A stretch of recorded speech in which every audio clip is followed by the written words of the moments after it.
वालेकुम, मैं हूं समर अब्बास। आप मेरा डिजिटल चैनल देख रहे हैं। जनाब, आज की इस वीडियो में हम बात करेंगे इमरान खान साहब ने वकला के ज़रिए अपना एक फ़ैसला सुनाया है और इस फैसले में शेर अफजल मरवत के लिए और कुछ दीगर वकला के लिए बड़ी बुरी खबर है। आपके साथ डिटेल शेयर करेंगे। और जनाब, हम बात करेंगे इस वक्त जो पीपल्स पार्टी और नून लीग के दरमियान चल रहा है, रस्साकशी से कहें, नूरा कुश्ती कहें, वो ज़रा एक नेक्स्ट लेवल पर चली गई है। और आपको जनाब बताएंगे कि पंजाब के 4 बड़े शहरों के अंदर, पंजाब के कौन कौन से शहरों के अंदर 9 से लेकर यानी 9 नवंबर से लेकर 12 नवंबर तक 4 छुट्टियां अनाउंस की गई हैं। इसकी वजह क्या है? और इसके अलावा डॉलर की बात भी हम करेंगे कि मुसलसल गिरता चला जा रहा है रुपये के मुकाबले में, थोड़ा मुस्तहकम होने के बाद, रुपया गिरता जा रहा है डॉलर के मुकाबले में मुस्तहकम होने के बाद। मजीद कमी 12 सेशंस में स्ट्रेट जो है रुपये की वैल्यू जो है वो गिरी है, डॉलर के मुकाबले में कदर रुपये की कम हुई है। तो सबसे पहले बात कर लेते हैं डॉलर की। लेकिन आपसे रिक्वेस्ट है कि अगर आपने अब तक चैनल को सब्सक्राइब नहीं किया तो चैनल को सब्सक्राइब जरूर करें। वीडियो पसंद आए तो लाइक करें और तमाम वीडियोस की अपडेट्स लेने के लिए बेल आइकन ज़रूर प्रेस करें और अपना फीडबैक जरूर दिया करें कमेंट सेक्शन में। तो जनाब, सबसे पहले आपसे डॉलर की बात करें तो डॉलर जो है वो 12 स्ट्रेट सेशंस के अंदर जो है बैक टू बैक डॉलर मजबूत होता जा रहा है, रुपया कम होता जा रहा है। गुज़िश्ता रोज़ भी 1 रुपया 1 पैसा जो है रुपये की कदर कम हुई है डॉलर के मुकाबले में और ये गिरता चला जा रहा है। 286 तक पहुंच चुका है गिरते गिरते। और मज़ीद इसमें जो है गिरावट का ख़दशा ज़ाहिर किया जा रहा है, चूँकि एक्सपोर्टर्स जो हैं उनकी तरफ से एक्सपोर्ट्स नहीं बढ़ रही, इंपोर्टर्स जो हैं वो ख़रीदारी कर रहे हैं, कुछ चीज़ें मंगवा रहे हैं मज़ीद। और रुपये में डॉलर की जो है इस वक्त शॉर्टेज आ चुकी है फिर से, जिसकी वजह से डॉलर के मज़ीद बढ़ने का इम्कान बताया जा रहा है। और वो जो गेंस थे हमारे, हमने कुछ कुछ क्रैकडाउन वगैरह किए थे कुछ स्मगलर्स के ख़िलाफ़, उससे डॉलर के मुकाबले में रुपए की कीमत काफ़ी ज़्यादा मुस्तहकम हुई थी, लेकिन दोबारा से वो चीज़ें किसी हद तक रिवर्स हुई हैं। ऑब्वियसली ये डिमांड ड्रिवन है, सारा जो मैकेनिज़्म है, फिनोमिना है, इस मरतबा जो डॉलर रुपए के मुकाबले में बढ़ रहा है। बाकी अगर हम बात करें छुट्टियों की जनाब, तो पंजाब के अंदर लाहौर डिवीज़न में, गुजरांवाला डिवीज़न में, हाफिज़ाबाद और नारोवाल डिवीज़न में 9 से लेकर 12 नवंबर तक 4 दिन की छुट्टियां अनाउंस कर दी गई हैं। स्कूल और तमाम इदारे बंद रहेंगे, तमाम महकमे वहाँ पे बंद रहेंगे और इसकी वजह है स्मोग। लाहौर में जो आलूदगी की जो है शरह वो काफ़ी ज़्यादा बढ़ चुकी है, हवा में जो तनासुब है आलूदगी का वो काफ़ी ज़्यादा बढ़ चुका है और एयर क्वालिटी इंडेक्स जो है वो गिर के इस वक्त चला गया है 450 पे, जबकि 50 से नीचे नीचे जो है ये होना चाहिए, उसे सेफ़ समझा जाता है सांस लेने के लिए। 50 के अंदर अंदर हो अगर एयर क्वालिटी इंडेक्स तो वो सेफ़ या महफूज समझा जाता है। वो 450 से भी बढ़ गया है, जो कि बहुत ख़तरनाक जिसे कहा जा सकता है कि बहुत ही ख़तरनाक है लाहौर की फ़िज़ा इस वक्त लोगों के सांस लेने के लिए। ऑब्वियसली लोग जलाते हैं जो बाक़ियात होती हैं फसलों की, उससे धुआँ और स्मोक काफ़ी ज़्यादा मिल के काफ़ी धुआँ और धुंध मिल के स्मोक बनती है, जो काफ़ी ज़्यादा मुज़र सेहत बताई जाती है। बाकी अब जनाब बात करते हैं तहरीक इंसाफ के बारे से, जो इमरान खान ने एक पॉलिसी दी है। आपको याद है पिछले हफ्ते तहरीक इंसाफ के या इमरान खान के लॉयर आफ्ताब बाजवा साहब ने दावा किया था कि इमरान खान को जहर दे दी गई है और 2 मरतबा जहर दी जा चुकी है। और उसके अगले दिन ही फिर उन्होंने वो बयान की शिद्दत ऐसी थी, उन्होंने कहा था कि एजेंसियों के लोग इमरान खान के सर के ऊपर खड़े होते, इस तरह का बयान दिया था। फिर अगले दिन उन्होंने अपने बयान पर यू टर्न ले लिया था और वजाहत आ गई थी दीगर वकला की तरफ से भी कि इमरान खान ने ऐसी कोई बात नहीं की। तो अब उस पर यह हुआ कि इमरान खान ने एक पॉलिसी अनाउंस कर दी है। अब इमरान खान से मिलने वाले जितने भी वकला हैं, शेर अफजल मरवत हैं, बाकी लोग हैं, वो आके बाहर मीडिया पे टॉक नहीं कर सकते। तहरीक इंसाफ के मुतअद्दिद वकला के ऊपर मीडिया टॉक करने पे पाबंदी लगी है। अब सिर्फ शुएब शाहीन साहब, बैरिस्टर गौहर साहब और सलमान सफदर साहब जो हैं वो अपने मुतल्लिका केसेस से मुतल्लिक आके बाहर मीडिया से गुफ्तगू कर सकते हैं। बाकी तमाम वकला के ऊपर जो इमरान खान से मिल के आते हैं वो अब इमरान खान से मुलाकात के बाद मीडिया टॉक नहीं कर सकेंगे, उनके ऊपर सख्ती से पाबंदी आयद कर दी गई है। इसके अलावा जनाब अब ख़बर एक अगर हम बात करें पीपल्स पार्टी और नून लीग के दरमियान जो इस वक्त चल रही है सूरत हाल, पंजाब में अभी भी आज के दिन तक अगर हम बात करते हैं तो तहरीक इंसाफ सबसे पॉपुलर जमात है। केपी के अंदर तो तहरीक इंसाफ की का कोई मुकाबला ही नहीं है। और वहाँ तो यानी कि पहली दफ़ा हुआ, जो मैंने आपको परसों खबर भी दी थी कि पहली मरतबा हमने देखा कि तहरीक इंसाफ जिसके हालात सबसे बुरे बताए जा रहे हैं, दिखाए जा रहे हैं, वो जमात जो है लोग केपी में उस जमात को छोड़ने के बजाय केपी में उस जमात में शामिल हो रहे हैं। तो ये बड़ी इंटरेस्टिंग एक सूरत हाल है। तो तहरीक इंसाफ केपी के अंदर तो अनबीटन जाएगी, मुझे लगता है अगले इंतखाबात के अंदर भी अगर जितना भी श्रिंक करने की कोशिश करें। आप वही बात है कि आप 19 को 20 कर सकते हैं या 18 को भी जोर लगा के 20 कर सकते हैं, बहुत जोर लगाए तो 17 को भी आप 20 कर सकते हैं, लेकिन 11-12 को 20 करना बड़ा मुश्किल होता है। तो केपी के अंदर वो 11-12 को 20 करने वाली सूरत हाल है, पंजाब के अंदर 14-15 को 20 करने वाली सूरत हाल है, लेकिन वहाँ पे शायद इलास्टिक को ज़्यादा खींचा जाए और कोशिश की जाए कि उसको 20 तक नहीं तो कम से कम 18 तक पहुँचाया जाए। होगा जनाब यही कि नून लीग काफ़ी ज़्यादा इस वक्त हाथ पाँव मार रही है पंजाब के अंदर कि तगड़ी जमात बन के आए। सिंध के अंदर तो फटा हो गया नून लीग के अंदर। मैंने आपको पिछली वीडियो के अंदर खबर दी थी कि बशीर मेमन साहब को चूँकि बना दिया गया है, अभी पिछले महीने वो शामिल हुए नून लीग के अंदर और एक महीने के अंदर अंदर वो नून लीग सिंध के प्रेसिडेंट भी बन गए। तो इस वजह से अफनानुल्लाह साहब हो गए, मोहम्मद ज़ुबैर साहब हो गए, शाह मोहम्मद शाह हो गए, ये बाकी लोग जो पुराने पार्टी के दरीना कारकुन हैं या दरीना रहनुमा हैं, वो काफ़ी ज़्यादा मायूस हैं कि भाई हमें क्यों साइड लाइन किया गया और एक नए बंदे को आने वाले को एक महीना अभी पार्टी में नहीं हुआ और वो आते साथ ही सिंध का प्रेसिडेंट बन गया है।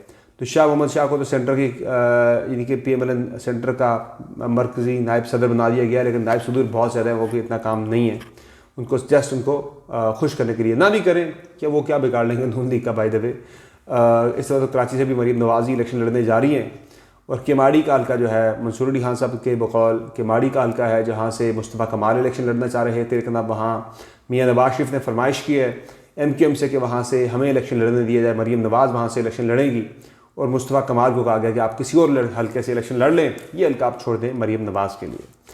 बाकी कल जिस तरह से MQM और नून लीग का इकट्ठे मिलकर चलने का फैसला हो गया है, लेकिन पीपल्स पार्टी को इसमें भी बड़ी तकलीफ़ है क्योंकि पीपल्स पार्टी जो है वो सिंध के अंदर मैक्सिमम सीटें यानी कि 60+ सीटें सिंध से जीतना चाह रही थी। MQM थोड़ी तगड़ी होती है और नून लीग भी अपनी एंट्री मार रही है सिंध के अंदर इस तरह बड़ी बाज़ाब्ता तौर पर, तो उससे पीपल्स पार्टी को बड़ा मसला है। फिर वैसे भी पीपल्स पार्टी के साथ चूँकि हाथ हो चुका हुआ है, पहले उनको आंख मारी गई, इशारा किया गया कि अगले सेटअप में आप होंगे। वो बाजवा साहब के दौरे हुकूमत में बाजवा साहब के टेन्योर में हुआ था जब वो आर्मी चीफ थे, उस वक्त पीपल्स पार्टी को इशारा हुआ था अगले इक़्तिदार के हवाले से। लेकिन ज़ाहिर है जब कोई नया आर्मी चीफ आता है उसकी अपनी तरजीहात, अपनी सोच, अपनी उसकी प्रायोरिटीज़ होती है, उसकी जो मुलाकातें उस दौर के मुख्तलिफ जिन ममालिक के साथ पाकिस्तान के ताल्लुकात हैं या जिनसे हम सरमायाकारी एक्सपेक्ट कर रहे हैं SIFC के अंदर, वहाँ से फ़ीडबैक जो है वो पीपल्स पार्टी के बारे में या तहरीक इंसाफ के बारे में इतना अच्छा नहीं आया। उन्होंने फ़ीडबैक जो है वो दिया है नून लीग के यानी कि शरीफ ख़ानदान के बारे में। उन्होंने कहा कि हमने अगर सरमायाकारी लानी है पाकिस्तान के अंदर तो वो आर्मी चीफ को फ़ीडबैक दिया गया कि हम तो फिर नून यानी कि शरीफ से होंगे तो हम उनके होते हुए पाकिस्तान के अंदर सरमायाकारी कर सकते हैं। अब ये मामला सिर्फ सरमायाकारी का नहीं है, मामला इंटरनेशनली एक्सेप्टेबिलिटी का भी है। कौन सा ऐसा लीडर है जो दुनिया की आंखों में आंखें डाल के बात करता है? ऑब्वियसली वो इमरान खान के अलावा कोई और नहीं है जिसने बड़े बड़े लीडरान के साथ मैं एक स्टोरी आपसे शेयर करूंगा अगली किसी वीडियो के अंदर। तो इमरान खान और डोनाल्ड ट्रंप का आपस में एक जो मुकालमा हुआ था, जो मुलाकात हुई थी, जो मुलाकात हुई थी 2019 में, उस मुलाकात के हवाले से फ़र्स्ट हैंड एक्सपीरियंस जो है वाइट हाउस का वो क्या था वो मैं अगली वीडियो में आपसे शेयर करूँगा। तो वो फिर इमरान खान तो एक्सेप्टेबल नहीं हो सकता किसी सूरत भी, तो पसंदीदा जो है वो पसंद कोई और आ गया है जो ताकतें हैं इंटरनेशनल। और ताकतों का मामला है फ़िलहाल तो जो मुझे पता लगा है वो तो सरमायाकारी के वाले से फ़िलहाल जो एक बात सामने आई है आर्मी चीफ़ को जो कहा गया रिसेंटली कि हम सरमायाकारी पाकिस्तान के अंदर गल्फ़ कंट्रीज़ और चाइना की तरफ से कहा गया कि हम सरमायाकारी तब करेंगे जब शरीफों में से कोई मुल्क में उनकी हुकूमत होगी, हम उनके साथ अपनी सरमायाकारी को सेफ़ महसूस करते हैं। ये एक ख़बर मेरे तक पहुंची है, अभी इसकी ऐसी कोई तस्दीक या तरदीद अभी तक सामने इसकी नहीं आ सकी। अब पीपल्स पार्टी को बड़ा मसला है, जो मैंने आपको खबर दी थी 2 रोज़ पहले कि 24 जून को जो मुलाकात हुई थी आसिफ अली जरदारी, बिलावल भुट्टो जरदारी और मियाँ नवाज शरीफ की दुबई में, उस मुलाकात में एक और शख्सियत भी मौजूद थी और उस अहम तरीन शख्सियत ने इशारा करके कहा था कि बताया था बिलावल भुट्टो जरदारी को, नवाज शरीफ साहब को, कि ये मियाँ नवाज शरीफ अगला वज़ीर आज़म है पाकिस्तान का। तो उस पर दोनों बड़े अनकम्फर्टेबल थे, तो तब से उनकी वो डिस्कम्फर्ट जो है वो अभी तक नज़र आ रही है। कल भी बिलावल भुट्टो जरदारी का बयान है कि अगला वज़ीर आज़म जो है वो लाहौर से नहीं होगा। ये इतनी बड़ी इंटरेस्टिंग बात उन्होंने की, उन्होंने कहा अगला वज़ीर आज़म लाहौर से नहीं होगा कम अज़ कम। तो इसका मतलब है कि फिर कहीं और से होगा, लाहौर से नहीं होगा। फिर इसका मतलब है कि वो इशारा दे रहे हैं कि मियाँ नवाज शरीफ अगला वज़ीर आज़म नहीं होगा। आसिफ अली जरदारी पिछले हफ्ते कह चुके हैं नवाबशाह में कुछ लोगों से गुफ्तगू करते हुए कि मैं नवाज शरीफ को वज़ीर आज़म नहीं बनने दूँगा, शहबाज शरीफ को हमने बनाया था लेकिन वो हमारी तौक़ुआत पर पूरा नहीं उतर सके। तो ये काफ़ी ज़्यादा नोक झोंक पीपल्स पार्टी तहरीक और नून लीग के दरमियान शुरू हो चुकी है। दो मियाँ नवाज शरीफ ने अगले हफ्ते डिनर भी करना है तमाम कायदीन का। नवाज शरीफ और आसिफ अली जरदारी की फ़ोन पर गुफ्तगू भी हुई है। तमाम मरीम औरंगज़ेब ने आज जवाब दिया पीपल्स पार्टी को। उन्होंने कहा जी ये रोना धोना छोड़ दें, इलेक्शन आ गए हैं और इंतखाबी मैदान जाके मुकाबला करें। आपका रोना धोना जो है इंतखाबात से पहले वो बता रहा है कि आप पंजाब के अंदर आप शिकस्त खा चुके हैं और ये पीपल्स पार्टी के अंदर भी हो रहा है। मैं आपको खबर दे रहा हूँ कि यूसुफ रज़ा गिलानी ने बिलावल भुट्टो ज़रदारी को जो फीडबैक दिया है बार बार लेवल प्लेइंग फील्ड का शिकवा करने से मुतल्लिक, उन्होंने कहा जी बिलावल साहब बार बार ये शिकवा आप मत करें। आपके बार बार शिकवा करने से जो लोग इस वक्त पीपल्स पार्टी में आना चाह भी रहे हैं उन्हें यह लग रहा है कि शायद हवा हमारे मुवाफिक नहीं है, हवा हमारे मुखालिफ है, जिसकी वजह से वो लोग पीपल्स पार्टी को ज्वाइन करने से कतरा रहे हैं। अभी तक आप पंजाब के अंदर देखें भी पीपल्स पार्टी में जो लोग शरीक हुए हैं उनमें मेजॉरिटी में वो ख़वातीन हैं जो कि रिज़र्व सीट पे इलेक्शन लड़ती हैं या रिज़र्व सीट पे वो मेंबर असम्बली बनी थी तहरीक इंसाफ की या दीगर जमातों में। अभी तक बराह रास्त हल्कों से इलेक्शन लड़ने वाला जिन्हीं के ज़ाहिर है पीपल्स पार्टी को तो हल्के चाहिए, हल्के होंगे, सीटें कौमी असम्बली के अंदर होंगी तो तब जाकर रिजर्व सीट के ऊपर भी आप लोगों को पंजाब या सेंटर के अंदर आप एडजस्ट कर सकेंगे। तो उस सिलसिले में लोग जो है वो आने से अब गुरेज कर रहे हैं। जो बार बार लेवल प्लेइंग फील्ड का शिकवा था वो पीपल्स पार्टी के गले पड़ गया है और वो स्विंग वोटर भी कुछ होता है, वो भी देखता है भाई कि किस पार्टी के हक़ में हवा चल रही है। पंजाब के अंदर ये ट्रेंड काफ़ी हद तक है भी, कुछ लोग ऐसे हैं कि जो देखते हैं भाई कि किस पार्टी की हवा है, तो हवा अगर नून लीग की वो देखते हैं कि इस्टेब्लिशमेंट का बाकी इदारों का रुझान किस जमात की तरफ ज़्यादा, तो वो लोग फिर उस जमात को वोट देते हैं। तो वो रुझान वाला मामला भी पीपल्स पार्टी के अगेंस्ट जा रहा है और लेवल प्लेइंग फील्ड का ज़्यादा शोर जो है वो ज़रूरत से ज़्यादा उससे भी पार्टी को काफ़ी ज़्यादा नुकसान पहुँचाएगा। इलेक्टेबल्स पार्टी में शामिल नहीं हो रहे। तो यूसुफ रज़ा गिलानी ने बिलावल भुट्टो ज़रदारी साहब को मशवरा भी दिया कि बार बार आप इसका तज़किरा ना करें, पार्टी को नुकसान हो रहा है। तो बहरहाल अब इस पर बड़ी शदीद नोक झोंक जो है वो बढ़ती जा रही है। मेरी तरह के मुताबिक इस पर कहा गया है बड़ों की जानिब से, जिन बड़ों ने फैसला किया था इंतखाबात का और कई मामलात का, राजा रियाज साहब जिनके बारे में कहते हैं शायद जो बड़े हैं इस मुल्क के, उन्होंने पीपल्स पार्टी नून लीग को ये कन्वे किया कि भाई आप आपस में इख्तलाफात को ख़त्म करें और मिल के आप अगले इलेक्शन में जाएँ। चूँकि पंजाब में ऑब्वियसली तरीके से आप तगड़ी, आप अकेले उसको शिकस्त दे नहीं सकते। तो पीपल्स पार्टी जो है वो तहरीक इंसाफ के हक़ में बयानात दे के नून लीग को भी ज़रा टफ़ टाइम देना चाह रही थी और इस्टेब्लिशमेंट को भी गालिबन कि भाई अगर आप हमारे साथ कोई गड़बड़ करेंगे, हमें कमिटमेंट हमारे साथ मिस कमिटमेंट होगी तो फिर हम जो है तहरीक इंसाफ के साथ भी जा सकते हैं।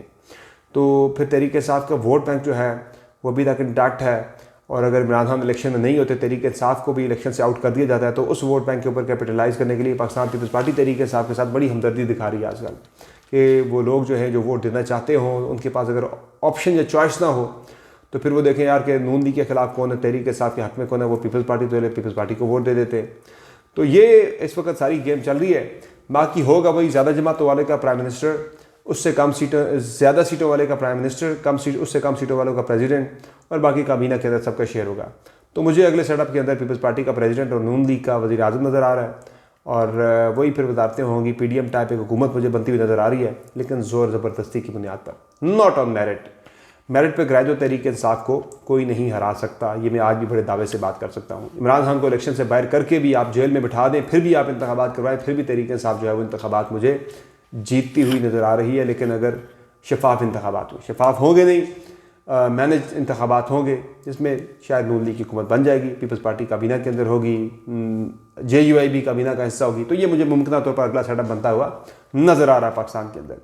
बहरहाल अगली वीडियो के अंदर मज़ीद कुछ अहम तरीन अपडेट्स आपकी खिदमत में लेकर हाजिर होंगे। आज की इस वीडियो में समरवास को इजाज़त दीजिए। अल्लाह के बाद।